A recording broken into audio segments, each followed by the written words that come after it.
What's up, guys? It is Will here, back again for another episode of Lights Camera Collect. I have an amazing co-host for this evening, the usual Optical 20, and I, of course. Dude, I think we started streaming together, like seriously, like what, 2 Has it been 2 years? Almost now. Before, I think it's pandemic. Yeah. We did that. Yeah, pandemic. You did. It's literally crazy. Yeah. Damn. And of course, the game streams we always did.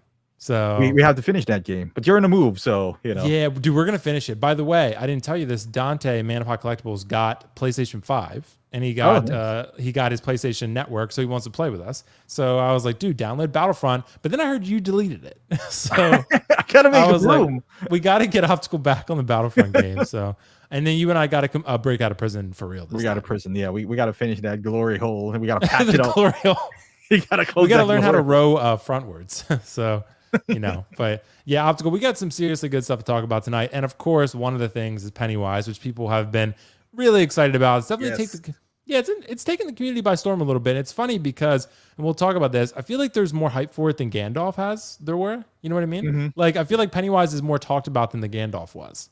Like the Gandalf was just kind of like he was like there and then it's like, okay. And he was just gone. Pennywise is like, he's in the front and center right now. Yeah. So very interesting. But guys, yeah, we got a great show for you guys on the docket. We got a lot of good topics. We'll talk about Thor. We'll talk about Zombie Iron Man, probably the Purge Trooper, the Boba Fett, Cad Bane, of course, all the good stuff coming up, and then philosophical topics. We're going to hit a lot of topics in a short amount of time, so it's going to be pretty exciting. But Optical, dude, before we get started on this Pennywise, how you doing, man? I haven't really been able to check in with you lately. I know, man. It's doing great. You're moving, so that's true. I want to move, but I can't. You know what? Like I was reading the chat and I saw like in the corner of my eye, because I'm looking at this monitor. It says Carlos says I suck. I remembered he gave me friends and family, by the way, friends and family, some money to buy him a trooper. So do I suck, Carlos? I think Carlos is banned from like every store and I'm pretty sure. Yeah. If he gave me friends and family, can't contact PayPal for that. Yeah, exactly. That's a very good point, actually. So, Carlos, watch your back, bro. Come on now. But Optical, let's address the chat real quick because we got to talk about these fun topics. I know we got a lot to hit. So, the Collector number 1, looking forward to the show. Thanks so much, Collector number 1. My voice just cracked. I'm going through puberty, so bear with me. Figurastic Park, glad you're back, Will. Thanks, man. I appreciate it. It's been the move. It's been a lot to move. And all I can say is when you have a collection and you're moving, it's probably the last thing that you don't want a collection anymore. Let's just say that. Glad you're back, Will. Wonder how many Inart Pennywises WillFoxification will get. We're going to talk about that. We're going to talk about it. Top of the morning, Paul Hasu. Hello from Taiwan. Looking forward to hear Will's take on the newly announced Inart Pennywise. Yes, I'm going to give you my take on that. It's going to be pretty exciting. And Optical, I watched your preview video. We got to discuss because I feel like my opinion from 24 hours ago has changed. So like, I feel like people are going to be like, you can't listen to Will, anything he says on his first take, because on the second take, he's going to change his mind. Mm-hmm. So that's what's happened. Shiny, the philosophy part of the discussion will examine how Will can not buy the Inart Pennywise with carefully explained reasons, but at the same time, also buy it without it being a paradox. Yep, I'll find a way to do it. Riley views the fox and the guy who sucks. See, look at this, man. Riley didn't give me anything for friends and family though. But, no, Riley's off the hook. Yeah. He did lose to Jaden though in 1-on-1 from what I heard. So, the dynamic duo make their radical return. Let's talk some badass art and make me burn through some money. Yeah, thanks, Bruce. We're gonna try. So we'll see. We'll see if we can enable a little bit. Let's see. Sean Bean and how Sean Beam himself. Bob Dylan, TGIF. Thanks, man. 4th of July coming up. So 3-day weekend. Shiny, this suddenly went live. Yeah, I know. We had to delay it just a little bit, but we are live. Maniac Collectibles, evening all. Feezy's Figures, What Did Do Crew, The Fantastic Mr. Fox is back. Dude, thanks so much, man. I don't think I've ever been called The Fantastic Mr. Fox, but I will take it. I will accept it. DZ Art Man, what's up, everybody? Happy Friday. Oh, Mr. Ebu, Pennywise. Wow. See, Optical, there's some excitement. There's a clap there. Yeah, there's some excitement for Pennywise. Yes. So we're going to see how excited people are with that price tag. Christian Detour Collections. Hey, guys. Jose Hernandez. Uncommon Flex. Great to see you guys streaming again. Thanks so much, Uncommon Flex. Christian Lopez. AJ Agarusa. Hello, friends. Happy Friday. Hope all is well. Hope all is well with you too, AJ. Didn't Carlos get called out in the BSD group? Yeah, he did. He did. He did. It was hilarious. Josh McCoy stuck at work, but looking forward to the rewatch. Oh, Josh, no worries, man. Appreciate it, man, nonetheless. HA Drifter 25, Hi Will and Optical, never miss your streams. Greetings from Switzerland. Oh, dude, that's amazing. Awesome. Yeah, Switzerland. I've always wanted to go to Switzerland, so that's pretty cool. Let's see. Nick's Collectibles, Shalom there. Hello, Logan Kalangi. How's it going, gentlemen? Logan, how you doing, man? I'm just happy I pronounced your name correctly. That's all. Carlos, don't flake. Well, I don't know what that means, Carlos, but I will say thank you for the $2 super chat. I really appreciate it, dude. I'm going to send it back to you, friends and family, so with PayPal fees. So Casual Nerd Problems, sub peeps. Dr. Brett Banner, hey guys, fun to catch a live stream for once. Appreciate it, man. Speaking of price tag, those damn toys, yeah. Collectible chats, yes, I made it. What's up, everyone? All right, we got everything optical. Let's hit the topic. Let's not bury the lead here. Oh man, no foreplay here? No foreplay tonight. Oh, we're going straight. If I can find the, oh, there it is. Okay, I had to find the tab because I got so many tabs open. Optical. We're going straight for the jugular here with this Pennywise because this is the Inart 1/6 scale Pennywise, retailing depending upon where you buy it from.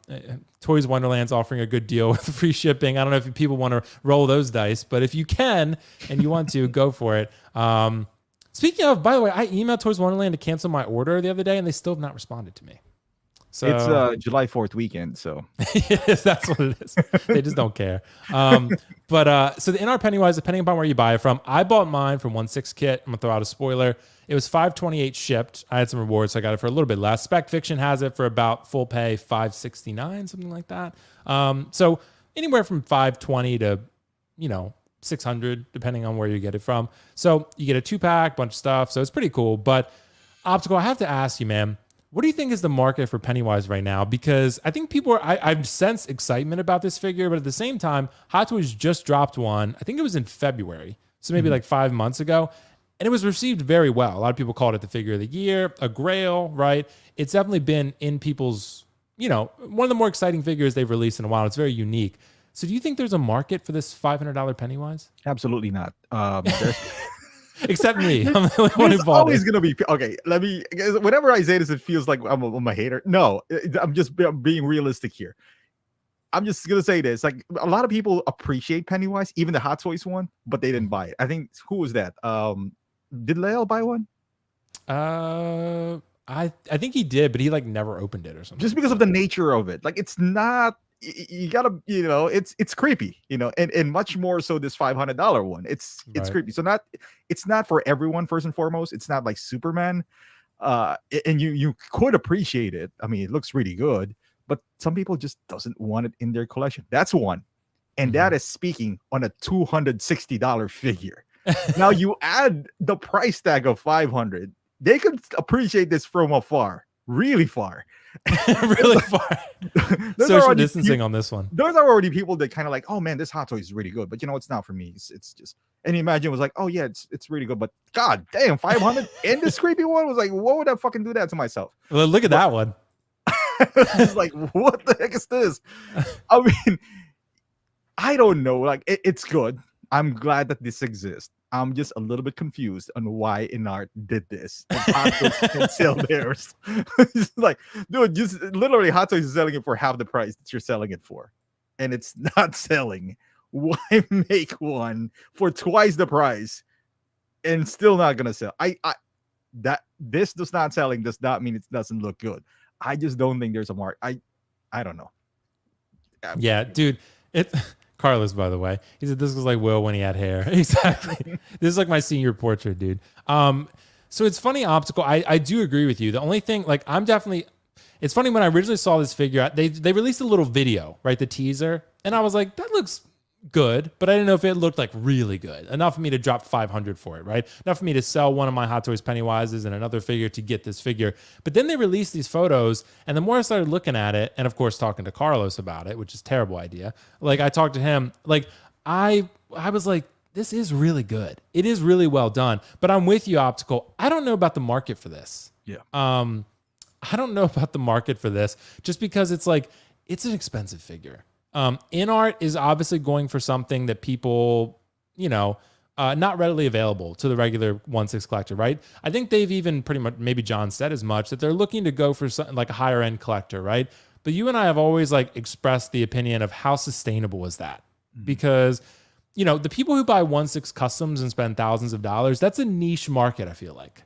That's a niche of a niche, basically. 1/6 collecting is already a niche, and then you're making it even smaller. So like for someone to drop $500, they have to be like how I am with Pennywise. Like I love Pennywise, right? Like that's how you have to be to drop 500 on a figure like this because it's expensive. Like look at the Gandalf, right? Yeah.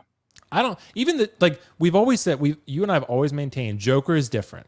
Joker is different because but you said if Hot Toys releases a $400 Joker, then the conversation is very different. But the fact that there isn't really a great Joker out there besides the Inart one right now, which is why people jumped all over it. Because it's like one of the most iconic characters and performances ever, and there's not a great alternative right now.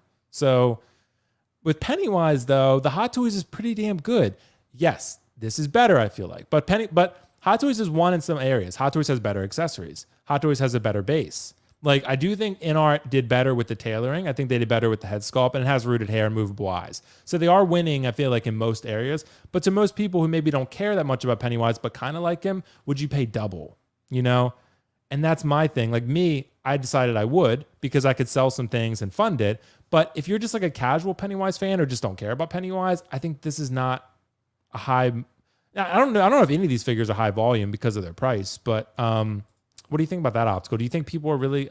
I don't know. I'm just worried that it's not going to sell. It won't because, like I said, like the 260 didn't sell. I mean, somebody said this. I understand. Like there's a horror market out there, but the last time I checked, the Hot Toys, the one that Hot Toys released is also a horror market. And it's still there. And we can make an argument that that's a low volume. It's still there. It's still there. So if you can't sell it for 260, and I made a video of this, and one of the things that that caught my eye was Paul. He made a comment that if this is a 10 and might be a 10 out of 10 figure, then Hot Toys is a solid 9. Yeah. And I'm okay with that. Like it's not terrible. This is just better.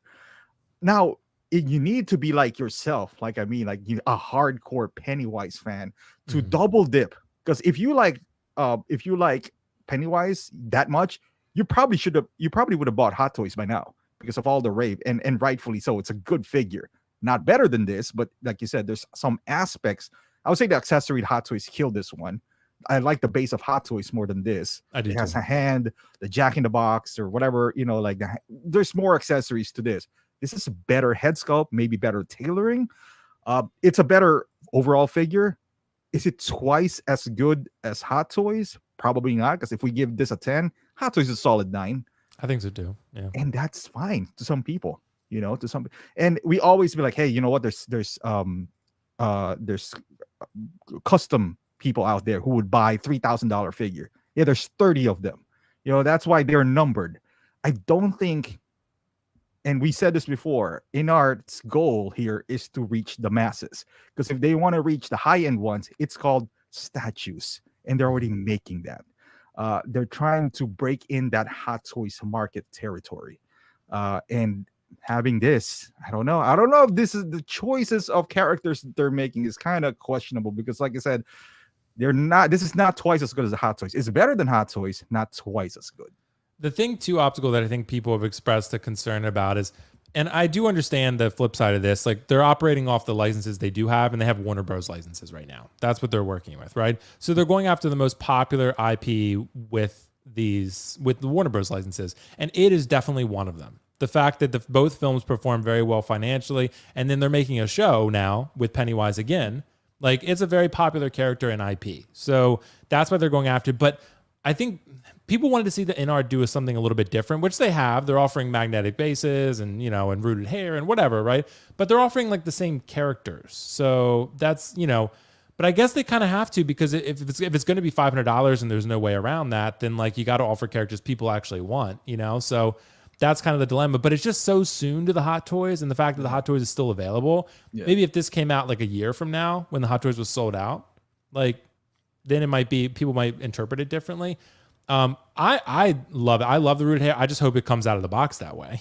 But it's going to be a pain in the ass to probably style it. But I am excited about this figure. I do think it looks really, really good. The more I looked at it, I was like, because the original photos, I was like, yeah, they're pretty good, but Hot Toys is already pretty good. But the more I saw the rooted hair and the movable eyes and just some of these photos, I was like, I had to go for it.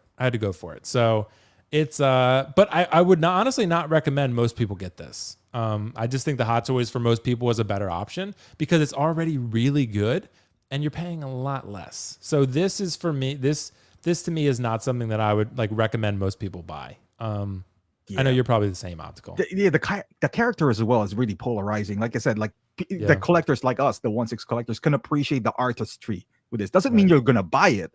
They didn't do that with Hot Toys. And if you really like Pennywise, like yourself and myself, we already bought the Hot Toys version because we didn't anticipate this. Let's be honest. That's why you bought two. But I bought one. I don't know. Dante, I think, bought one as well. I think he bought two. And he bought two. So if you really like Pennywise, you probably would have bought Hot Toys already. Now, is Pennywise that much? Does Pennywise mean that much to you to spend almost $800 on a Pennywise? If you're gonna, because you can't keep the Hot Toys one. If you sell it like you are doing now, you're gonna take a loss. Yep. And do you like Pennywise that much? And I guess to some people there is. I'm sure there is people like yourself that love Pennywise that much. But for somebody like myself, it's kind of like, yeah, I like him, but I'm not gonna spend $750 on him. That's where it gets kind of like blurry with this release and confusing as well in terms of Inart, because why go head to head with Hot Toys and price twice as much if the result we're competing with Hot Toys here. So yes, you're better. I don't know if you're $250 better. We'll see. Right. That's the point. Yep. And collectible chats is a really good point. The accessories for this figure are very lacking. There's no doubt about it. They just are.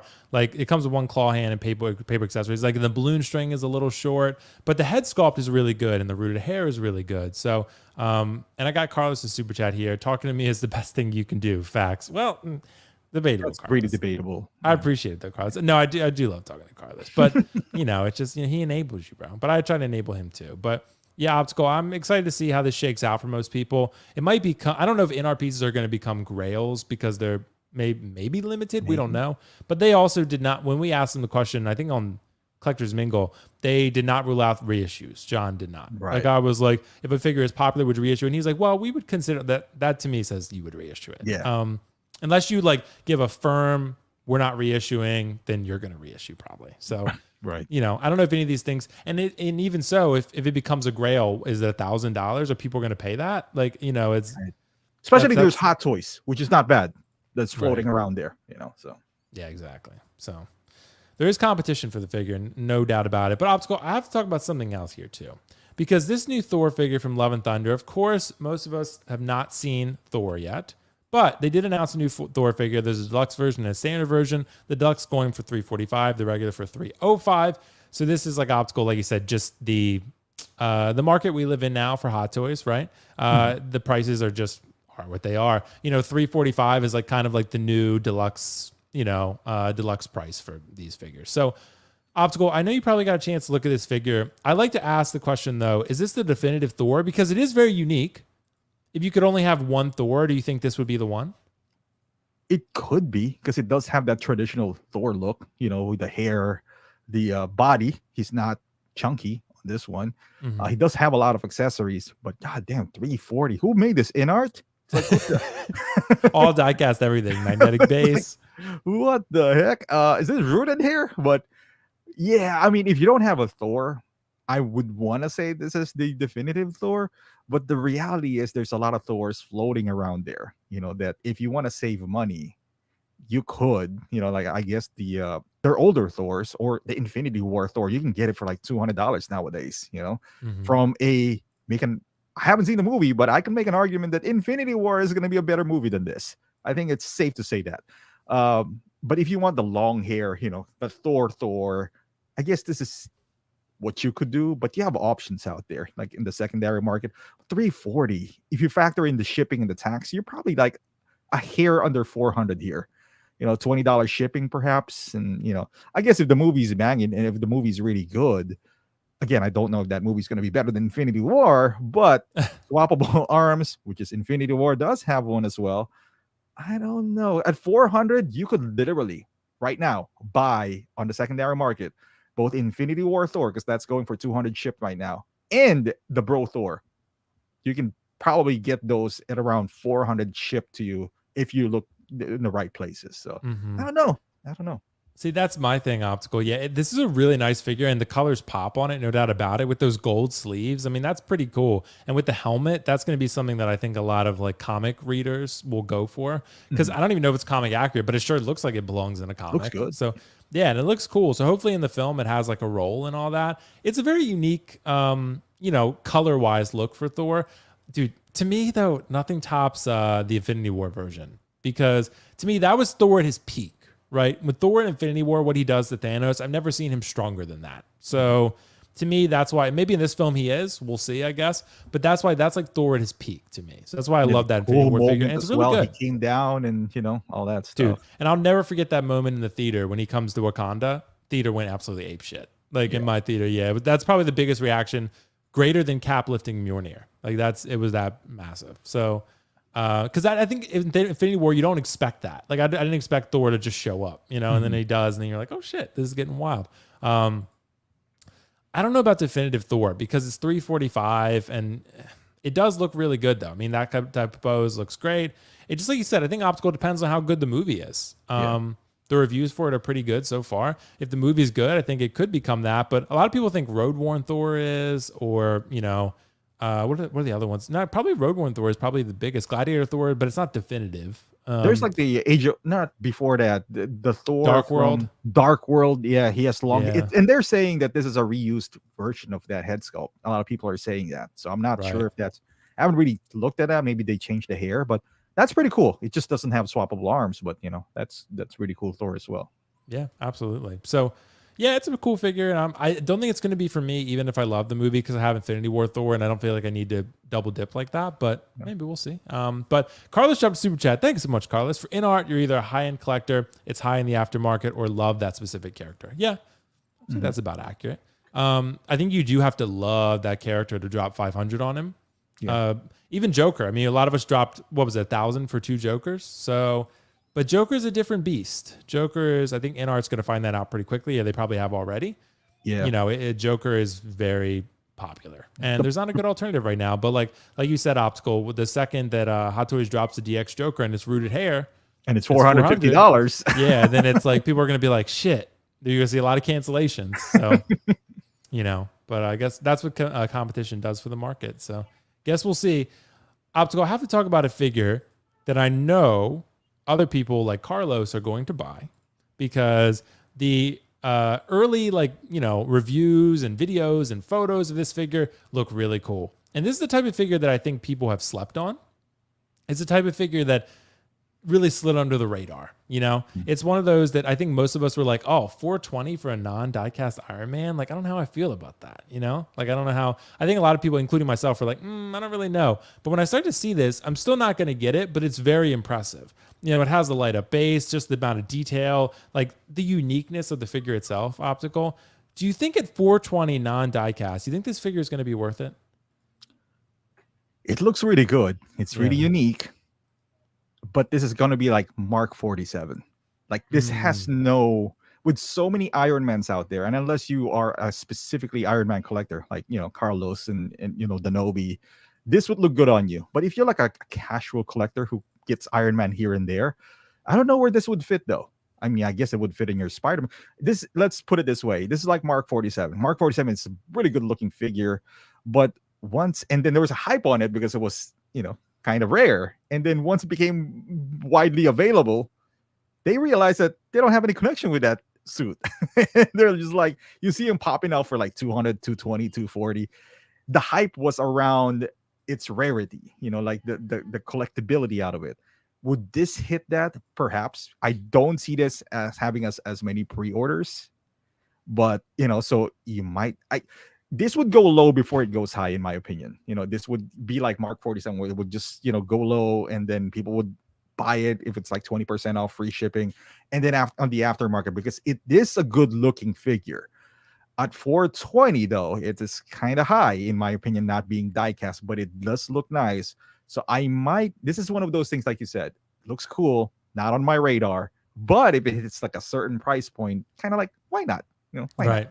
Exactly. I think it's one of those figures, yeah, for sure, you'll make space for if the price is right. So like if this is a 420 figure and it starts falling, someone lists in the group for 350 shipped, people might start to think about that and have that conversation because Yeah. it's a really unique looking figure and there is a lot of detail and uniqueness to the figure. And it's, honestly pretty cool looking. So it's definitely not, like I said, for me, because I don't need every Iron Man. I think this is just such a unique one-off Iron Man that it's just not going to be something I need because I have the Mark 7, I have the Mark 5, and I have the Mark 85 battle damage. I don't think I need more than that, So I think that's 3 Iron Man's enough for me. So Yeah. this one is very unique, but it is kind of, maybe it could become a grail because it's so unique and they're never going to make it again. But it's a high price tag. I mean, all of the diecast figures are, and this one's not even diecast, but there is a lot, like I've said, I do think on your shelf, no one's going to know whether it's diecast or not. The only way you're really going to know typically is if you touch it because it's cold. So, diecast do have a certain look to them, but with this one with so much battle damage, I don't think you would know if it were diecast if it were on your shelf, So It is beautiful though. I mean, this would go if you have like one of those zombie Deadpool or those previous Mark 1, what do you call that? From Age of Ultron. Mark 1 Ultron, where he's like battle damaged and all that stuff. So it would look good with so many figures nowadays though. This is kind of like, let's say you have limited budget, and most people are. This is like, should I buy this or Gandalf? Should I buy this or Pennywise? Because it's pretty close in price. And this is where your attachment to the figure, like Alita. A lot of people bought Alita because technically that's a really good figure. As a figure, it's fantastic. But you can see them like on sale now as well, because not a lot of people didn't like the film. Well, not didn't like, but they don't have certain attachment to it. Right. So they're the first one to go in. Kind of like this. Iron Man is a popular character, popular figure, but there's like a gazillion Iron Mans out there if you really want to be connected to him. So this might be like a good second, third Iron Man, maybe fourth, fifth, if you're the be like 22nd Iron Man. But from a regular collector standpoint, it's nice to have, not a necessity. Yeah, I think so too. And it's funny, Optical. We'll probably talk about this in a little bit, but I'm getting to the point with Hot Toys. You should not pre-order any Hot Toys figure. I just don't think so, because it's like, why do that? You're like literally costing yourself money. I've done it many times. Nowadays, you know what I'm even doing? I'm canceling pre-orders that I know I want because like I can cancel it and know that I'm going to get it cheaper later. Yeah. Like as long as I get my NRD back, then I'm good, right? But yeah, man, with this Iron Man, like it's going to drop. Like look at the Boba 2-pack for all the people that pre-ordered it, including myself. And now you could probably get it much cheaper for people listing it. So anyway, it's interesting to see. But this is the figure Optical that we have to talk about, because this, I know it's been talked about a lot in the communities and stuff, but I just really, really like this figure. And this is one, for example, like I said, I know I'm going to get it, but I'm not going to pre-order it because there's no incentive for me to do so. Like it could end up biting us in the ass, and we'll talk about that. But this figure, I saw actually, from what I saw, at least I checked a couple days ago, on the bestsellers list, this was number 1. So this is a very popular figure, very hot. So my question, Optical, is just from looking at it and just projecting a little bit, do you think this could be a grail? I mean, I don't know if Hot Toys can be grails anymore. There's no grail in Star Wars anymore. Right. I mean, it's let's be honest. Is this the last time we're gonna see Cad Bane? No, I don't think so. Yeah, this is kind of like Ahsoka. Remember when Ahsoka? It was like everyone's like, "Oh my god, I haven't seen Ahsoka in forever." It's like, and I'm thinking on my head, if you're a veteran of the game, you'll be like, "Yeah, this is gonna be Captain America: First Avenger."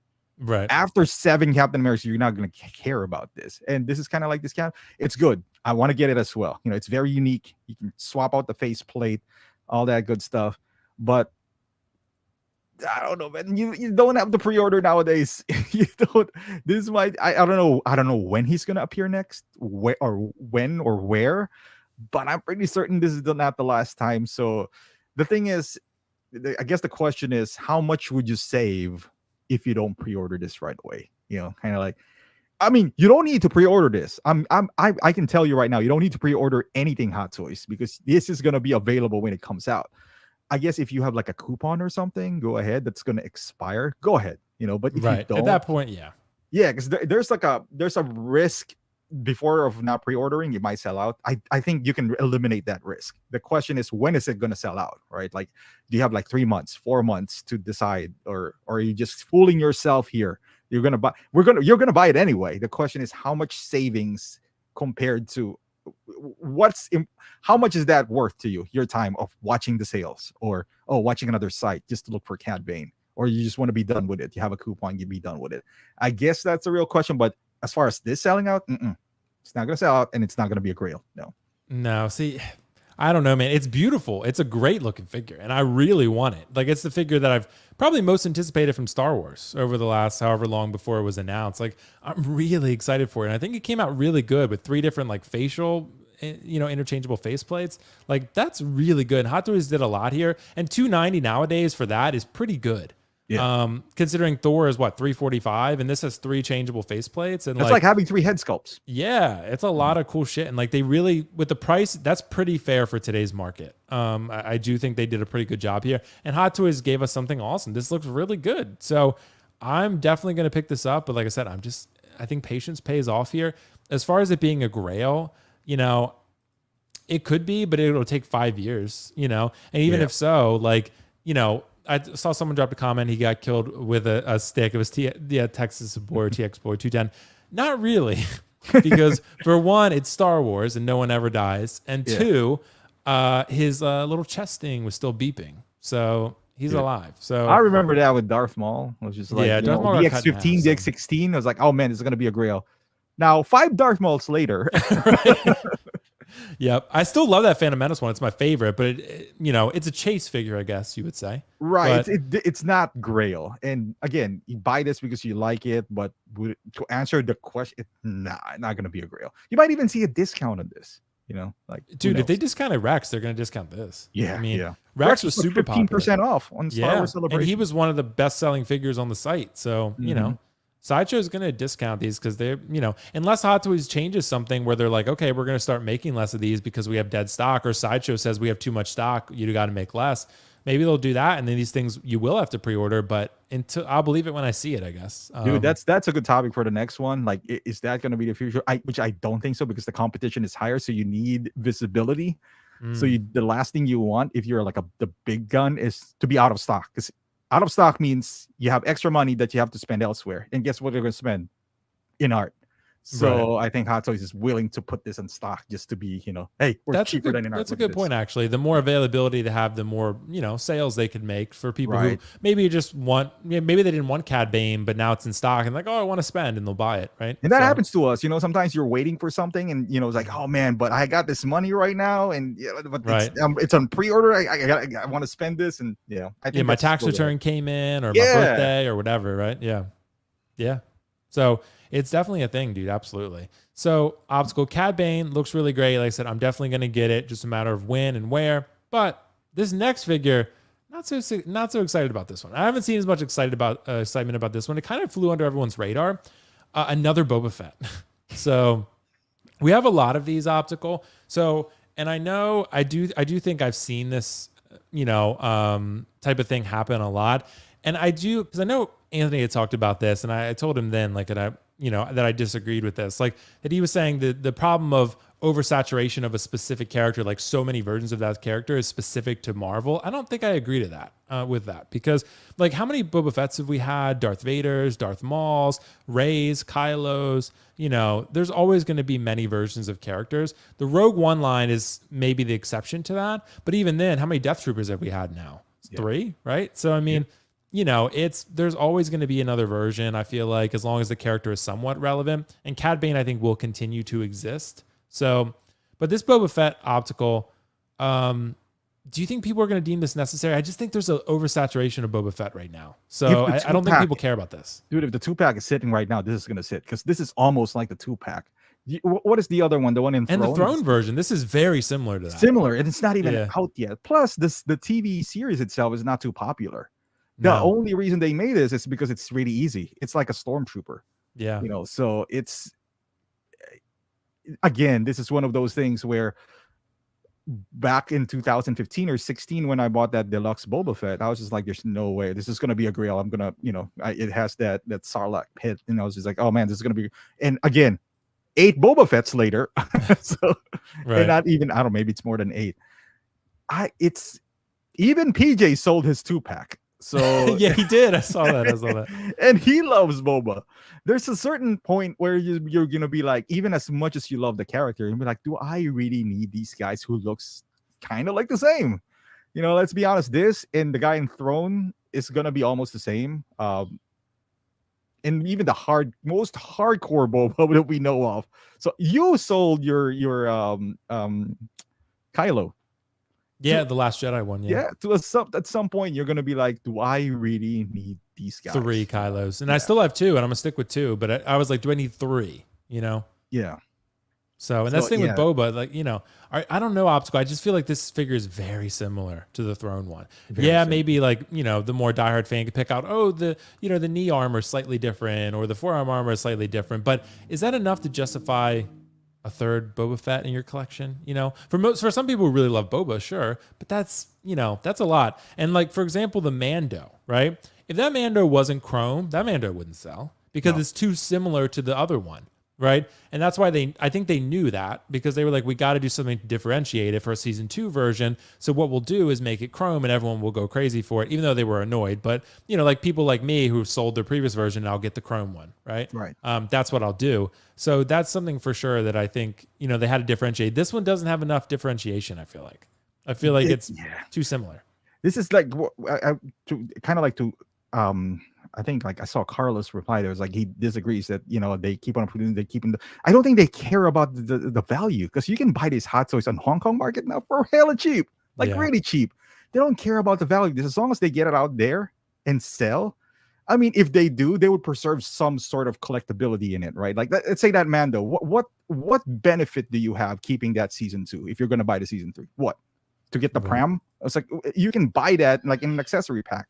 They don't care. They're just like a toy company now that produces like high quality toys that looks like the version. But as far as it's going to be an antique next, in X number of years, no.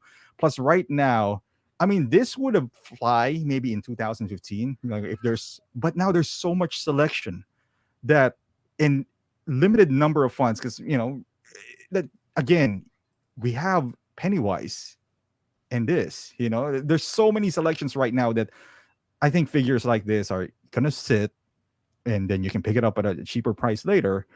But I feel like Hot Toys just need to produce these guys, because they already have the mold. Why not? It's probably cost them nothing to produce this, right? And but if you're a fan, I don't know how much Boba you can do. I don't know how much Boba you can take, And I almost think Optical, the more I think about it, it's not even specific to Boba. It's just like you said, you raised a really good point, just an oversaturation, an abundance of good options. I think it's just, there's a breaking point. We all only have so much money and so much budget to contribute and commit to collecting. And it's just like, you have Inart now, and they're charging twice what a Hot Toys costs. And you have 3-0, which are really cheap, but they're pretty good. And if they have an IP you like, you might want it, right? And then you have Hot Toys who are releasing all this Star Wars stuff and all this Marvel stuff, and it's just hitting you all the time. Say you like statues. There's statues out there that are really good, and they're only getting better, right? I think that's part of it. The competition has really the second you buy, it's like I told Carlos, I was like, it's like buying a car now. Like the second you buy the car and you drive it off the lot, it's instantly less valuable. Right. Like the second you buy a Hot Toys now, or even really any figure for that matter, statue, and then you put it in your collection, instantly less valuable. Like things are just, a lot of things are not retaining their retail value right now. Especially these characters, because we know we're going to see them again. They're going to be in a different outfit, and there's no value for the first Avenger, Captain America. There's no value for Civil War Captain America. There's none. There's really that's just how it is. So unless you're gonna get something that's say Quill, and they're not gonna make Quill again, then maybe he'll be the next Yondu. Who knows? But even that is uncertain. But yeah, man. I mean, even like you sold a bunch, and not just because you need money. It's because maybe you have the money. Maybe you can buy all of these, but do you have the space to display all of these? Right. That's my point. So. And Lane dropped super chat. Lane Kramer himself, the ladies' man, Lane Kramer in the house. Will, you talk about 2.0, big chat from Prime 1. No, I didn't. I didn't talk about it. It's a reissue. People saw it, and I mean, I would be upset too. So I mean, it was a numbered piece, and they reissued it basically. So not exactly ideal. And I know a lot of people were upset about it. So yeah, it's not fun. All they got to do is raise a hand or something, and make it a different figure. Pretty much. That's what they did, kind of. But I understand why people are upset. I'd probably be upset too. Because, I mean, if it's a numbered piece, you kind of are buying it somewhat for exclusivity. So, it's a little bit different. So Yeah. I don't know. It's, but I want to get into more philosophical topics. If we have time for the Purge Trooper, we'll hit it. But I have to ask you this, Optical. So I was talking to other people about this too. Sideshow, they do kind of give you peace of mind when you buy from them. Because you're getting really good customer service. Yeah, you're paying a little bit more, but if something goes wrong, you have a really good backing, right? And that's really important. Like the longer in the tooth, so to speak, I get with collecting, the more important that is to me to minimize risk. Because if I'm buying something from Hong Kong or buying it from another retailer who has to get it from Sideshow and they have to ship it back and it could take a month or whatever, it's not fun, right? Whereas you can go directly to the source with Sideshow if you have an issue. Yeah, you're paying a lot more. So it's something to consider, because if you're paying tax and shipping where other sites are offering free shipping and no tax, or a Hong Kong seller who's just listing the item really low, then you have to weigh the risk of that, right? So do you think, Optical, it depends? Like, do you think it's worth paying for Sideshow for peace of mind, just knowing you have that customer service? Or do you think it's better to just play it by ear? I guess depends on the figure that you're buying as well. If it's Iron Man, I would say, because a lot of things can go wrong with Iron Man. The lights are not working, this part is bent, it's die cast, yada yada. So I would go for Sideshow. If it's somebody like, and you still can't say, right? Let's say you're buying Flash. There's no reports of Flash, and this is where the reviews comes in. There's no reports of damage on Flash, so I guess you could kind of take a gamble. The thing though is that when you take a gamble, be prepared. This Hong Kong companies, there's a drawback to the savings that you're going to get. They're not going to send you a part. They're going to ask you to send the entire product, because they're not like Sideshow for the most part, where your shield is broken, here's another shield, destroy your old shield. No, they would say, okay, I'm gonna send you a 20% off for your next purchase, or send us the entire product. You know how many things could go wrong when you send something in Hong Kong, that big of a package for that expensive? Yeah. They might claim that they never received it, and you're out of luck. Be like, well, we never received it. It was like, but I got it tracking though. Yeah, DHL never delivered it to us. You're well too familiar with that. Yeah, happened to me. And then. Okay, so you didn't want to go that route, so you took the 20% off. Now you have a figure that you're not, and let's say if you are kind of OCD, you're not happy about it because the shield is broken. Saying that because that happened to me, and they gave me a 20% off. I don't want to buy from them again. So 20% off. That's how I feel. They're like, we'll give you store credit. I'm like, no, you won't. Because that means I have to buy from you. I'll sue your ass. Yeah. So it is. There's a drawback from the savings to the, I guess it's a risk that you're taking. If you're asking me, because we buy frequently and we kind of switch it out every once in a while, but the lesser you buy, the more it's more important to you. I guess, like if you buy 20 figures a year, then if you're saving $50, $20, imagine times 20, that's a whole new figure. Then it kind of makes sense for you to kind of navigate somewhere else in Hong Kong and take a risk here and there. But if you're only buying like 4 a year, man, I would just go with Sideshow. Like, honestly, this right. US retailers, at least, because at least if something goes wrong, and we all know in hot toys, for the most part, it's a 50-50 chance that something would go wrong. Right. I guess you'd have that, you're not going to get a store credit from a store that you would never buy again. So. See, Optical, it's funny because I think almost to me, the way I'm viewing it is the more expensive the piece, the more you should just probably go with Sideshow. Because, dude, I'm going through right now, I don't know if I've told you this, the Prime 1 Jin Sakai, right? Got it shipped directly from Prime 1. It's been, dude, getting this thing out of customs is hell. Yeah. It's not fun.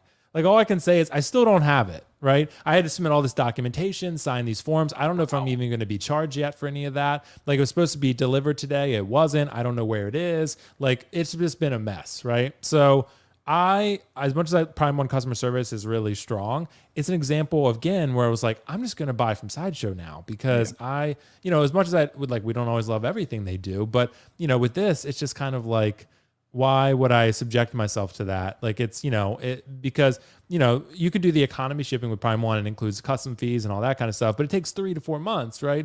You can get it from Sideshow, have great customer service. Like, my Kratos had a scratch on the neck and they gave me a $140 gift card for it. Yeah. They were like, we'll give you a replacement head or we'll give you a $140 gift card. And I was like, I'll take the gift card because it's not that bad, right? So it's one of those where it's kind of like, so I don't know, man. It's just kind of like, it really depends, I guess, on your overall experience. And everyone's going to differ. Everyone's going to have different experiences with different companies and resellers, whatever. But so it really just depends on your personal experience. But for me, that extra peace of mind is nice, but you don't want to overpay for every figure because that's a quick way to, cost yourself out of this. So it's, Right. You weigh it in too. Like if the savings is massive, for example, if you're buying the one that's really not popular, Rescue. I mean, Rescue at Sideshow is like $400. Well, you can get it in Hong Kong for like $240. I think that's worth, rolling the dice on that one. Yeah. But if you're gonna save like $50-$40, it's really up to you, and depends on the figure. But we are well aware of the tax. If you buy from Sideshow, there's tax. If you buy from Sideshow, there's this. Sometimes you get a coupon, and it depends. Just be a smart buyer, and you can stretch your money out. But be careful because there are risks associated for that $60 saving that you just got. So right, and sometimes it pays off. Sometimes it does. So. Yeah, sometimes it does. Yeah, so it's you always got to weigh the pros and cons of it. So Optical, I have to ask you another question. So what type of figures stay in your collection long term? I think the easy answer would be like, grails, but we don't always do that. Like you asked me before we started the stream, is that a first order stormtrooper behind you? And I was like, yeah, it is actually, because I got it really cheap and I needed a trooper and I really like the sequels. So for me, I have that one in my collection. But Optical, I wanted to ask you, like, what kind of figures do you think you keep and you don't rotate? Like, what are the ones that are really like your staples? Is it just characters you love, or how does that work out for you? Dude, I think at the end of the day, it's the characters that you love. I think the one that stays, because there's two types of figures, right? A great figure and a figure that the character that you love. There are figures that are great that you don't love. Like, for example, Iron Patriot is a great figure. Don't love the character, but it's a great figure. But and you counter that with, say, Aragorn from Asmus. Horrible looking figure, but I love the character. Yeah. Horrible looking figure, but I love the character. If you ask me right now who to sell, I think I would sell Iron Patriot. Like depending on, like, say if I'm going to get my money back, for example, all that stuff, I think I would sell Iron Patriot. As much as that is that is like 100 times better figure than Asmus Aragorn. It's because that's who at least I kind of get myself attached to. So those are the one that tends to stay. And this, you sold your 47. As sometimes even if the best looking figure, great figure, Mark 47, or you sold another thing too. You sold another great figure. What did I sell? Yeah, I sold a lot of stuff this year, so it's hard to remember. If you don't have personal attachment to that, you would keep first order Kylo, even though that doesn't have any not first order, what I mean, the first Kylo, even though it doesn't have any resale value, or that first order Stormtrooper, because you actually like him standing next to Kylo more than Mark 47, for example. And it differs from all of us. It doesn't mean that is the right thing to do, but it's right for you. I'm not saying Asmus Aragorn is the best figure ever. As a matter of fact, it's one of the worst thing in my collection, but I love it. So one of the worst things. It's one of those weird things that would stay in mind before a great figure. Let's say Harley Quinn, and that's a figure. I'll be like, I'll say Harley Quinn first. I really like Viggo Mortensen. So I think this is where if you buy something like that Iron Man earlier, the one we showed, he's really cool. But I bet you when it's time to sell, he's the first one to go. Like, right. Oh, exactly, dude. So, and that's how it tends to go. I mean, it's just the figures that you have the least emotional connection to. Those are the ones that first one out the door, really. So we've done it, everybody does it, I think, to a degree. Like, for example, even the figures, like, I'm trying to think of the ones I've sold this year. I have to pull up my Excel spreadsheet, but like Spider-Gwen, for example, is a good example. Really good figure. I liked it, but how much emotional connection do I have to it? Although I love Spider-Verse, I think it's great. I even canceled Miles Morales as much as I love the character because I was like, I waited too long. Do I really need it? There's other figures. Like, I'd rather have a Cad Bane personally. I think Optical, it's two things: your emotional connection to the figure, and then secondly, how much presence the figure has. Because 3 things: how much can you sell it for? Yeah, how much can you sell it for? That's also true. Because if it becomes a grail, but it's not a grail to you, then you should sell it, right? So I, as much as I miss the Dark Side Anakin, I sold it for a really good price, and I always bring that one up as an example, right? So. I just think there's a lot of really good options out there. And like you said, more options than ever before. So I would say, the emotional connection. Like Force Awakens Kylo, I'm not selling, right? Like that's not a figure that I want to sell because I have such a good connection to it. And Loki, for example, I sold my original Avengers Loki only because I know there's the Endgame version coming. So, but I wouldn't sell that version unless there was a newer one, right, of that same outfit. So same kind of deal. Those are the type of figures I think you keep. So, I just think it's really multiple factors, but really just comes down to emotional connection and then the presence of the piece. Like this Terminator, it's usually both. I love Terminator, I love Arnold, and this figure is incredible. So it's not a figure I would sell. Jack Sparrow, for example, love Pirates of the Caribbean franchise. That's a great figure. Wouldn't sell that one. As much as Carlos tries to get me to, not going to. That's the kind of stuff, So I would say those are the factors. I don't know if you agree with that, but yeah, like how much enjoyment? I think somebody on the chat say that. Like how much enjoyment, whatever that means. By enjoyment, I mean looking at it or posting it or taking pictures of it, whatever the case is. How much enjoyment you get out of it. I think that's what that matters. Because let's be honest, we have some figures that's been sitting on the same spot for years that you haven't touched. You probably don't get much enjoyment out of that. You pass by it every day and it's been sitting there for 4 or 5 years and haven't changed the pose. Maybe, those are normally the figures are like, all right, let me get this and sell it. Unlike those figures, like you constantly change the pose, maybe switch the outfit here and there, or maybe change the accessory. Those are fun figures maybe that you would like. I don't know. It's different for everyone. Yeah, it really is. It really is. So I wanted to ask you a question here. And this is something I think we've talked about a little bit before, but I think it's interesting to address this because right now Star Wars is king, but it was not always that way, right? It was Marvel before Star Wars. And it does kind of seesaw back and forth over the course of years from what I've heard. I'm still, fairly new to collecting. I've been in it a couple of years now, but when I got into it, Marvel was king and everything Star Wars was dirt cheap. So this was before Mando. This was when the sequels were around. People weren't super excited about it. It was pretty divisive. So Star Wars, even original trilogy stuff, very cheap. New Han Solo, retail or below retail. Chewbacca, same deal. Kenobi, whatever. You could all get them very cheap. So I'm wondering what it'll take for Marvel to overthrow Star Wars to retake the crown of sort of the king of 1/6 collecting. Marvel's still doing very well at the box office. So I don't mean to suggest that they're not doing well because they are. They're doing very well. Multiverse of Madness did very well. Spider-Man was almost a $2 billion film. They're doing very well at the box office. Their shows still seem to be pretty popular. Although I have not watched Miss Marvel at all. I will at some point, but it's just not on my list because like when you have The Boys and Stranger Things and other stuff, I mean, there's other stuff out there that's a little more interesting, but to me, at least, a little more grab my eye. But what do you think, Optical? What is it going to take for Marvel to do this? I will quote chat here: SJC 360, X-Men, or Fantastic Four. Those are the things that's going to put them over the top. And here's why. It's not because X-Men is so good. The thing is, we've had Marvel for 10 years. And most of the characters that, at least on the end game, are different outfit. We've already had them, just in a different form. Compared to Star Wars, where we've only had one Obi-Wan. So now we're all thirsty for another Obi-Wan. Yeah. Everything in Star Wars kind of right now, it's kind of new. But we all know that there's going to be a gazillion Obi-Wan, when it's all said and done. But we're kind of like in the phase 1 of Marvel right now. So it's all new to us. It's like, oh man, I want to have a Vader because yes, there's a ton of Vaders in the past, but the ones who just came in, they're not available anymore. So now everyone's like, oh, I want a new Vader. When are they going to make a new, or a new Anakin? Because we've only had 1 or 2 iterations of them. Not Vader. We have a lot. But, like compared to Marvel where, all right, I don't want that Professor Hulk. It was just like, it's not my Hulk. It's like, oh, you want Captain Marvel? There's 3 Captain Marvels available right now, readily for you, deluxe, non-deluxe. So it feels like the excitement is not there. Not because they suck, but we have like 3 Thanos available to us right now, 5 Iron Mans, I guess 2 Captain Americas, a gazillion Thors.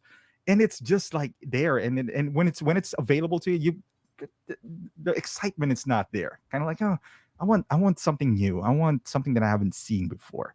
So I think that's what the problem with Marvel right now is. These characters, as good as they are, as the figures as well, as good as they are, they're right there. We've seen them before. But if you put in X-Men, man, we haven't seen a proper Cyclops or Fantastic Four. That's where the excitement, not just in 1/6, I think in the movies as well. Because as good as, that's, you didn't even like multiverse that much. It was okay. It was okay, yeah. But even at that, like how many Doctor Strange do we need? The first Doctor Strange was hot. It even became like $800 at one point. The first Doctor Strange, because we thought they're not going to do that for Infinity War, but alas, they did. But right now we have like four Doctor Strange, what, like four Scarlet Witch as well. So it's not even out yet. And I think that's the problem with Marvel, is that there's, like you said, oversaturated compared to Star Wars, where we're oversaturated with troopers, I suppose. but the main characters are not yet, at least not yet, because we're kind of like in the inception of it, So yeah, man, it would take more than Shang-Chi, for because they're new. But I don't see people like going out of their way. It was like, oh man, I gotta, because Marvel right now too is kind of like in the iffy ground in the movie wise, where we don't know what's ahead of us. If we have, I think, a little bit more clarity, or it's like, oh, it's gonna be this, it's gonna be that, because back then we know it's gonna lead up to Thanos, but right now it's not, and plus the figures are kind of like, I've seen that before, right? And that's kind of the problem too, Optical, because you have seen a lot of this before, but I do think Star Wars does that to a degree. Also, just depends on the character. Yeah, with Obi-Wan, maybe there's a little bit more limited offerings with Tarkin or Moff Gideon or whatever. But there's going to be a million Mandos. There's going to be a million Boba Fett's, Darth Maul, Darth Vader, Luke Skywalker. There's going to be a lot of those. So, they do that with Marvel too. Maybe more because Marvel has more like of a shared universe and more films coming out. But it's still a thing, I guess, for both of them. But I do think you're right on, though, Optical, in terms of the fact that I do think it's going to take Marvel to have like Fantastic Four and X-Men are going to be crucial. Those are going to be really big. But I think the problem, for figure collectors right now, for collectors, is that they're looking for the next big thing like Endgame, right? And right now, I think you have a lot of pieces on the puzzle board, but I don't think people are seeing the bigger picture. I don't think people are seeing what the Thanos is, right? Right. Like, where's the Thanos level threat in this one? And I think Kevin Feige has said that that's coming soon, but I think people are not seeing that yet. And I think that's why it just kind of feels like aimless a little bit. Like there's a lot of different properties doing different things, but they don't all feel jointed, They don't all feel joined, like what's happening. Like with the original, first 4 phases or whatever, 3 phases, whatever it was, like you kind of felt like it was all building towards something, right? And right now, I think Kevin Feige is doing that, but we just don't know what it is. Like with this, we kind of knew Thanos was teased in Avengers 1. We knew what was coming all along. Now it's kind of like, they've teased Kang. They teased a couple other things. But we don't know. It could be Kang. It could be Doctor Doom. It could be, Galactus. Who knows, right? It could be any number of villains. Like, we don't have a clear picture. And I think that's why maybe people are having a hard time, like, investing in the universe. Because there's a lot of options, and they don't know which direction it's going. So Star Wars, I guess, you don't really, they don't even know what direction it's going. And, that makes sense. So, but I think with that, I guess you're getting more, exciting things here and there, because you are getting a little less variety, but you're still getting a little oversaturation too. So like a Cad Bane, for example, is pretty unique looking. So, but I think what will it take? A theme that people can latch onto, like a direction that people can latch onto. I think that's what it'll take. And it might take Fantastic Four and X-Men to do it. Yeah, I think so, because and me and my friend were talking about, we're Bulls fans. So they were like, hey, can you imagine if you're like the Marvel guy? You came from a Bulls dynasty, coaching Jordan, Pippen, and Rodman, to now coaching Elton Brand.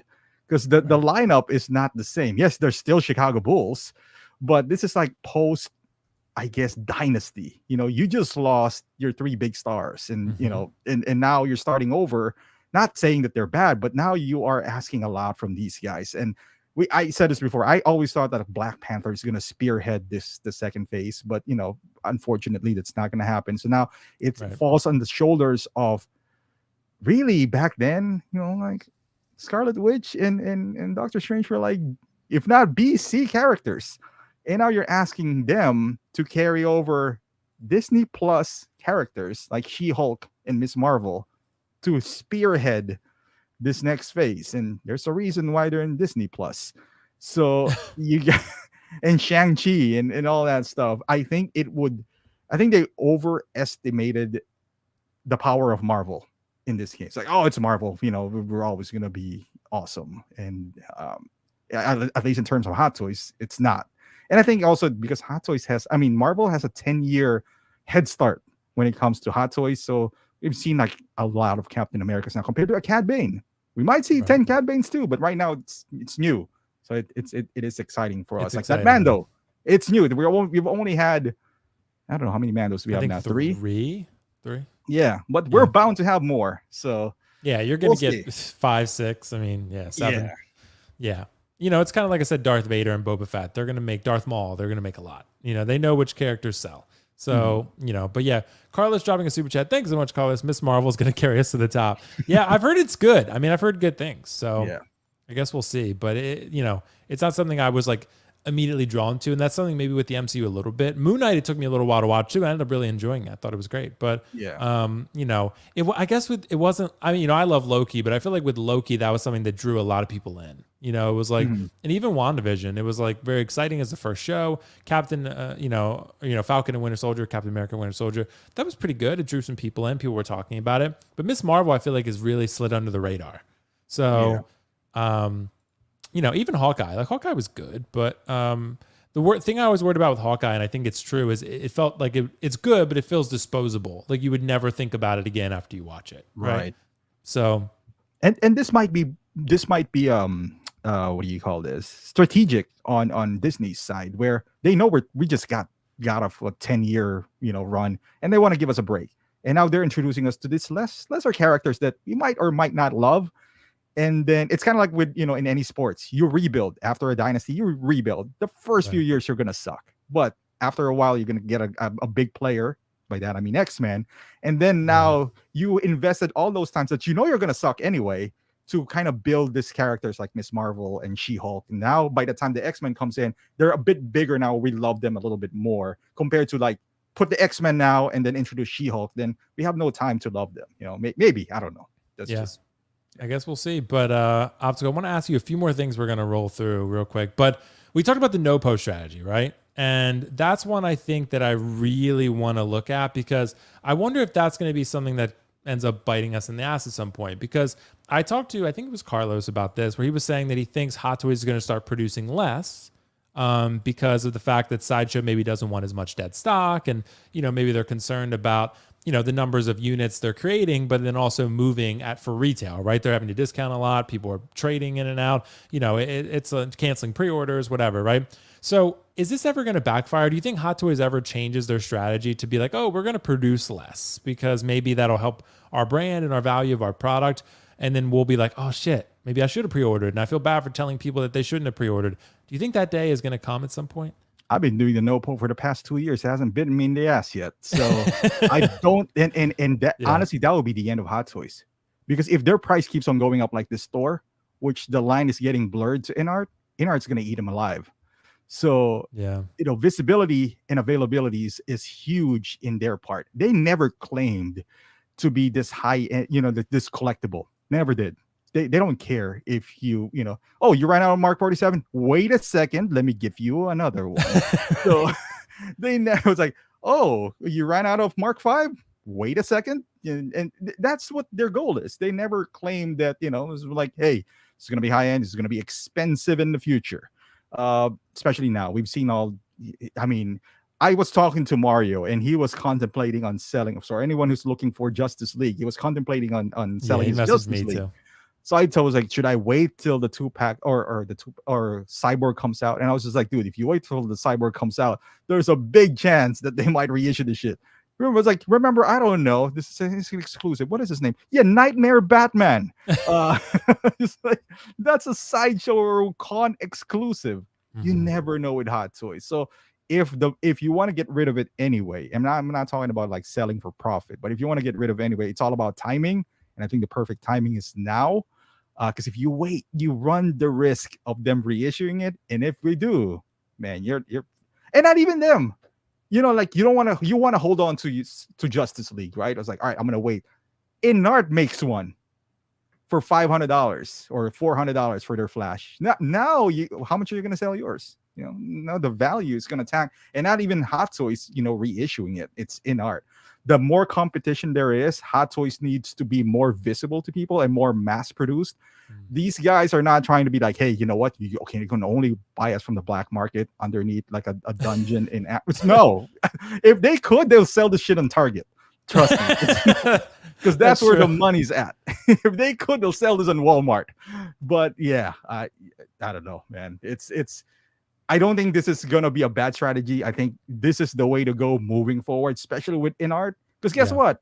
If you didn't pre-order, right? You didn't pre-order. You missed out on one figure. You'll be like, you missed out on Pennywise. Because we thought Pennywise is gonna be a Grail. Mm-hmm. Oh, Pennywise is gonna be a Grail. There's only a few pre-orders. You missed out on it. It's sold out. It sold out for a little bit. Oh, look at that. Inart made them. So it's like, it's like you never know. You never know. Yeah, you don't, man. You don't. And with this, I don't think it's going to backfire anytime soon. Like I said, I think this is one of those situations where I'll kind of believe it when I see it, because to me, there's, I feel like there's incentive for them to continue. They want to move as many units as possible. Yeah, Sideshow doesn't like dead stock. I totally get that. But like you said, Optical, I think the line is being blurred about this being a collectible anymore. I do think it's a situation where it's kind of like, it is, but it's one of those where I'm like, I don't know if this is going to be, this is, like I said, it's become a mass produced product. And that's fine because they're super high end and I'm great. More people are getting them, but it's like the term collectible is, it's been gone a long time ago. I don't know if people even realize that it's been gone a long time ago. We talked about like Rex not hitting the blue screen, not making it till reorder. It's like, how many proof do you guys need? It's just like, we talked about that. We talked about the 2-pack Boba. It's like, oh, this is the only Boba you're gonna get in this outfit. How did that work out? Like how much proof do you guys? This is a business. They're not here to make you guys money. They're here to make them money. And what would make them money? To sell as much units as possible. Because honestly, these guys, it cost them pennies to make these. We think that it cost like that 2-pack. It probably cost them like $100 to make. We think that it cost them like $350 to make. No, the more units that they sell, the better for them. So yeah. Absolutely. So I guess we'll see how this shakes out.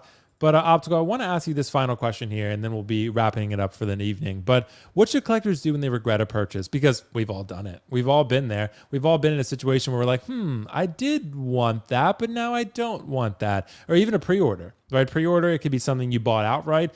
What I just did? Part of this was because of Pennywise in my defense. But I had the Pennywise pop up, right? And those anomalies pop up and you're like, what am I going to do? Am I going to pull money from my account or my savings? I don't really want to do that. So I'm like going to sell some stuff to fund this Pennywise, right? So what I did, and as much as I love the character, wasn't crazy about the head sculpt. This was actually a good idea from Carlos. I returned Moff Gideon because I was still within the Sideshow return window of 30 days. I was like day 22 or something. And I was like, I like it. I love the character, but the head sculpt's not quite perfect, right? It's not quite elite. It's not quite good enough where I would be thrilled with it. And like, I was just asking other people's opinions. Like even my girlfriend, she was like, yeah, the figure, there's not too much remarkable about it, right? Like if the head sculpt was remarkable, it would be, but it's not. It's okay. It's good. But the rest of the figure is kind of okay. It's not like Cad Bane that's going to really pop on a shelf, right? Cad Bane is blue. He has the red eyes. He's going to look cool, right? Moff Gideon's kind of just like wearing black and has a sword. Like he's okay, right? But, what do the people do when they regret a purchase, Optical? I guess it depends on whether it's a pre-order or not, but what do you think the first step should be?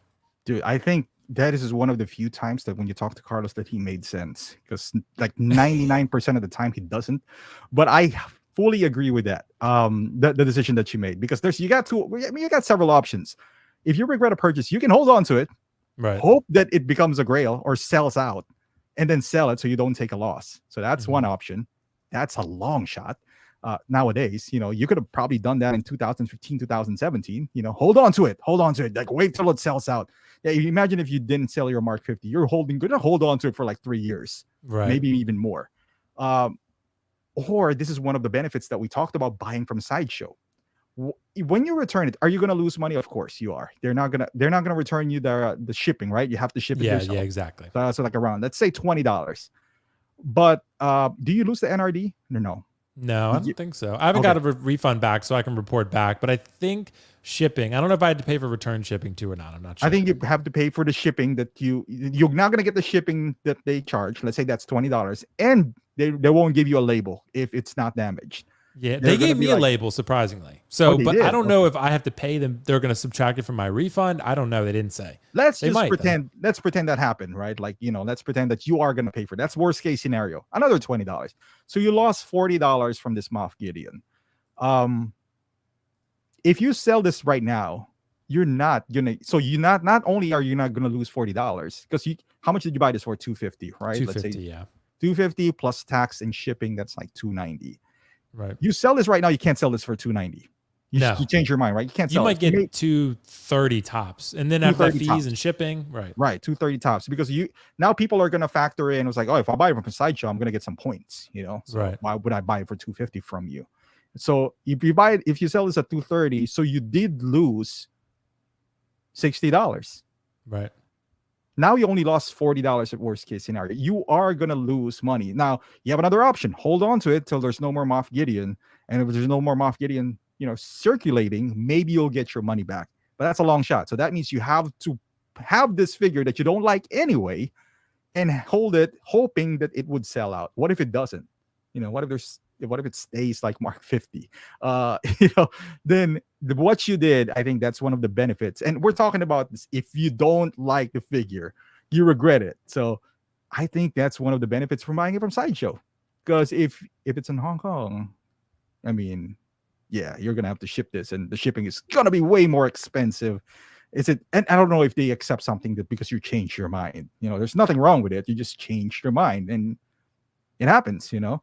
But I agree with what you did. But then again, you have 30 days to just change your mind or Right. hold on to it. You are gonna lose money, but that's Yep. the price that you pay when you. This is why you have to be, like on the spot when you buy something. But it does happen, like we said. But I think that's a good thing that you did, because if mathematically, that's the least amount of money that you're gonna lose. Yeah.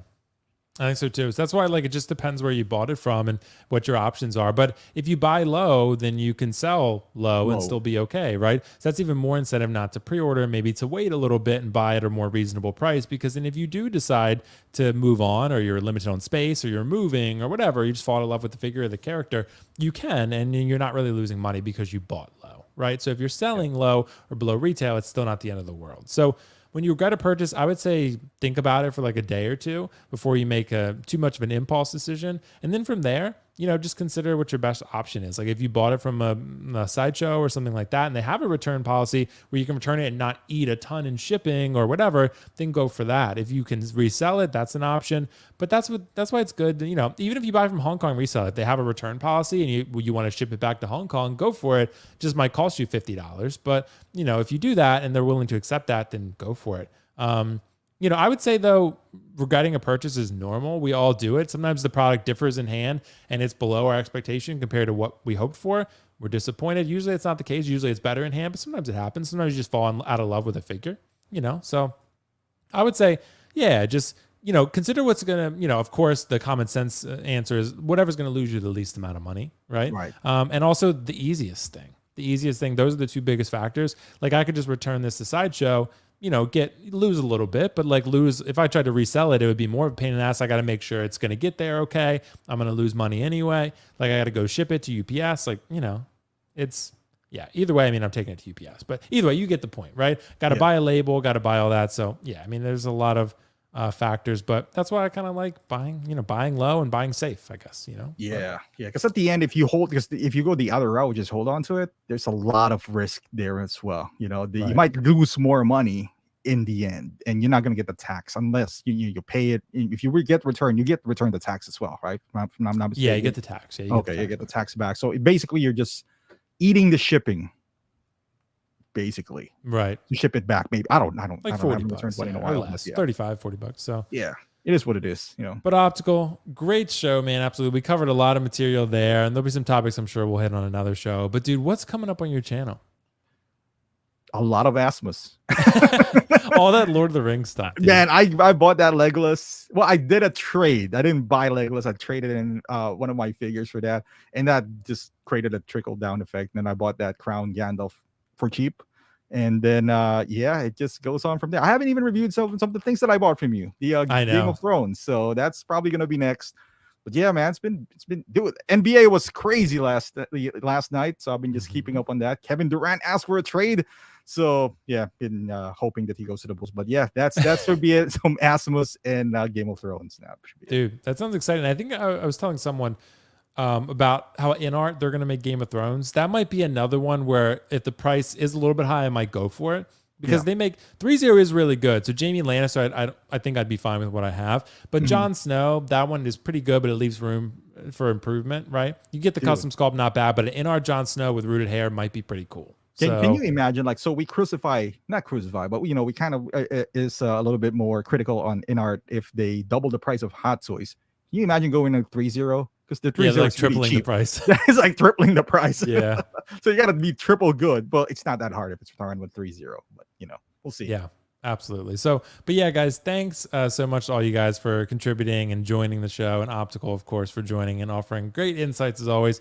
There's Collectors Mingle 8 p.m. Eastern this Sunday. This show is normally at 5:30. We did it like around 6 tonight just because we had to adjust things just schedule-wise a little bit, but it'll be back to 5:30 next Friday.